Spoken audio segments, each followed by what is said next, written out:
Bahe's first step into the barefoot shoe world, the Revive running shoe, quickly became one of our favorite running shoes to date.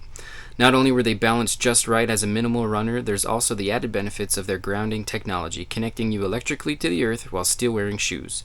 Their next step is more of a giant leap, in our opinion, as they introduce the world to the Rediscover hiking boot. Today we're giving you our first impressions of a boot that has us super stoked. Let's get into why. What's up, everybody? Welcome to the Sons of Sever YouTube channel, where there's no such thing as bad weather, only bad gear. Today, me and my brother Chris are super excited to give you our first impressions of the Bahe Rediscover hiking boot. This is a shoe that has us really excited.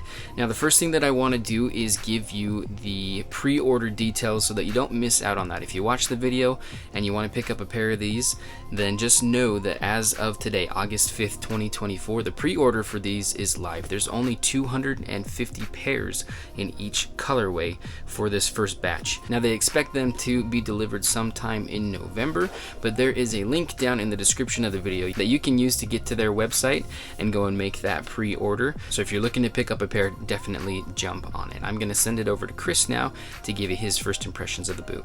I want to start off my first impressions by talking about an aspect of barefoot hiking boots that I think has been underserved in the market for a long time, and that is the toe box. The toe box of the Rediscover is fantastic. Comparing it to another boot that I do absolutely love, has plenty of room for my toes, but I am wanting for more with this boot. The Lems Boulder Summit, you can see that it's kind of pointy, kind of aggressive with the taper. Not so much on the Rediscover. We have a nice wide toe box, which in a hiking boot really doesn't look all that goofy compared to some of the casual shoe counterparts. Moving over to a good example is the Blanca York with a nice wide toe box that we love, although not really as rugged of a hiking boot as the Rediscover. So that's something that I love about this thing. Extremely rugged, very nice, wide, comfortable toe box. The next initial impression I want to get into is something we know you guys are going to ask us a lot about, and that is the sizing on these. For the Rediscover, Eric and I went true to size. Now, if you consult their sizing chart, you may see that it recommends you go down a size. It's funny, even with the standard sizing of European sizes, we find that like one company's 43 and another company's 43 are very different. I've had 44s that were way too big and 44s that were perfectly the right size. Eric and I went true to size for these. With the Revive, we actually went down a size based on the sizing chart. So what I would recommend for you, consult the sizing chart, maybe even print one out. That's something we didn't do. Actually put your foot on that sizing chart to figure out where your foot lies on their specific scale. And then when in doubt, go true to size and you'll end up with a good fit. That's what ended up working out for Eric and I when it came to the Rediscover. Another thing I want to mention really quickly, because we get asked this a lot, but what the instep feels like. Eric and I have really narrow insteps. We've never had issues with an instep being too narrow for our feet, but we've had some viewers who have had that issue. So I want to show you the insole just to show you kind of how it contours back towards the heel. This should give you a good idea of how that instep is going to be. I will say it does widen as the shoe goes up, so it's also going to depend on how flat or arched your feet are. But one thing I do want to mention here is that because the toe box on this boot is so wide, a lot of companies leave their toe boxes narrow on their hiking boots to keep your foot from sliding forward too aggressively when going downhill and slamming your toes into the front of the boot. That could be an issue you're gonna have here. I actually did. I left this thing way too wide open the first time we hiked in it. About halfway down where we were hiking, I actually ended up tightening these. So I tightened them to my instep so that my foot would quit shifting forward. Now, obviously that's gonna restrict your foot to some degree, but it's purposeful in that it allows you to enjoy the wide toe box without slamming those toes into the front of your shoe. The last first impression I want to mention here involves the waterproofing gusset that is on the tongue. I'm going to bring back up the Boulder Summit here because there is a good dramatic difference between these two. The gusset on the Summit comes up to this second to last eyelet here. That means I can get water all the way up to this level before it starts to slip its way into the shoe, because otherwise it's perfectly waterproof. With the Rediscover, that gusset is down with this eyelet. As compared to maybe this eyelet, in the lems, so I can only get water up to about here before it starts making its way into the boot. That is something Eric and I tested, and we did get some water in our boots via the gusset, not because the waterproofing failed. The waterproofing is bomb-proof, but this is my one little nitpicky, probably small potatoes thing, is that I wish that gusset was higher. I did ask them about this, why they didn't go higher on the gusset, and it's a couple different factors. The most important ones are most people aren't going to be going ankle deep in their hiking boots in water. That's probably true. Eric and I do that a lot, but it's mostly for testing purposes. I also like the convenience of having that high gusset personally.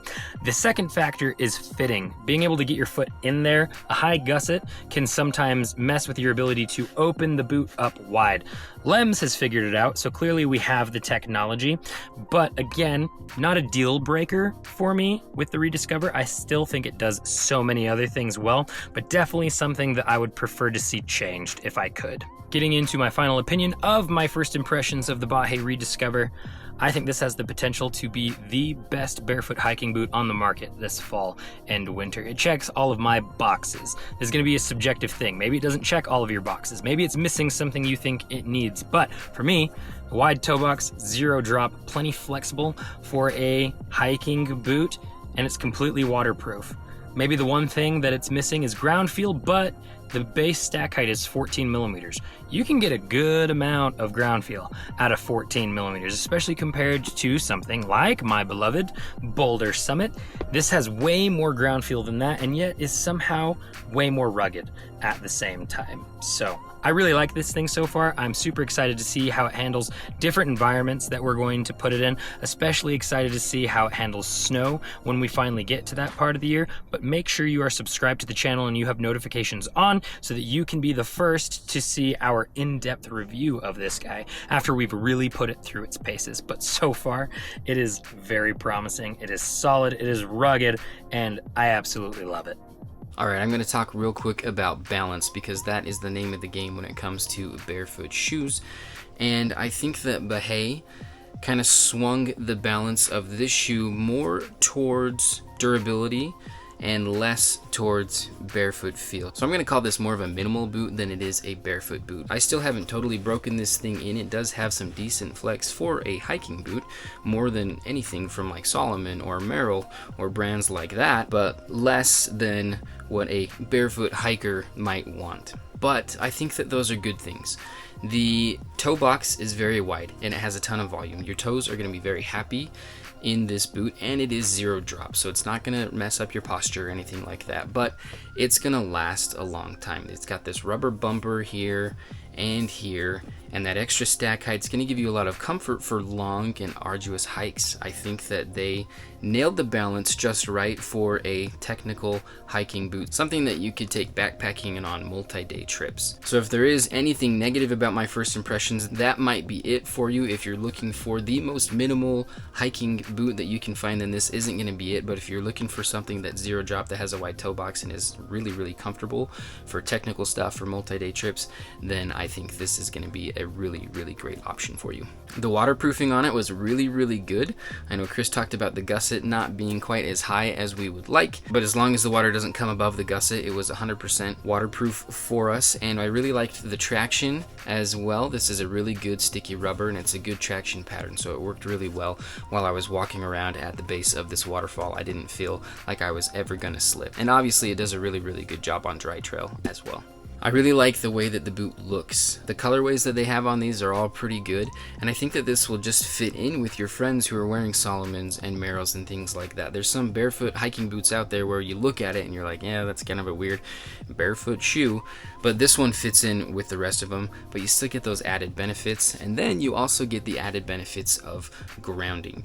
So Chris and I have had pretty good experiences with grounding shoes. We're going to release a video soon on our first grounding sandal, and we do think that we have felt the benefits of being electrically connected to the earth, which is something that this shoe lets you do. It's kind of the ace in the hole. So I'm just going to name off those benefits real quickly. Go and do more research on grounding if you've never heard of it before, but the benefits are these. I'm just going to read them right off the website right here so that I get it totally right. But improved blood flow to enhance performance and recovery, cortisol level regulation for improved sleep quality, reduced inflammation by naturally returning the area to equilibrium. equilibrium.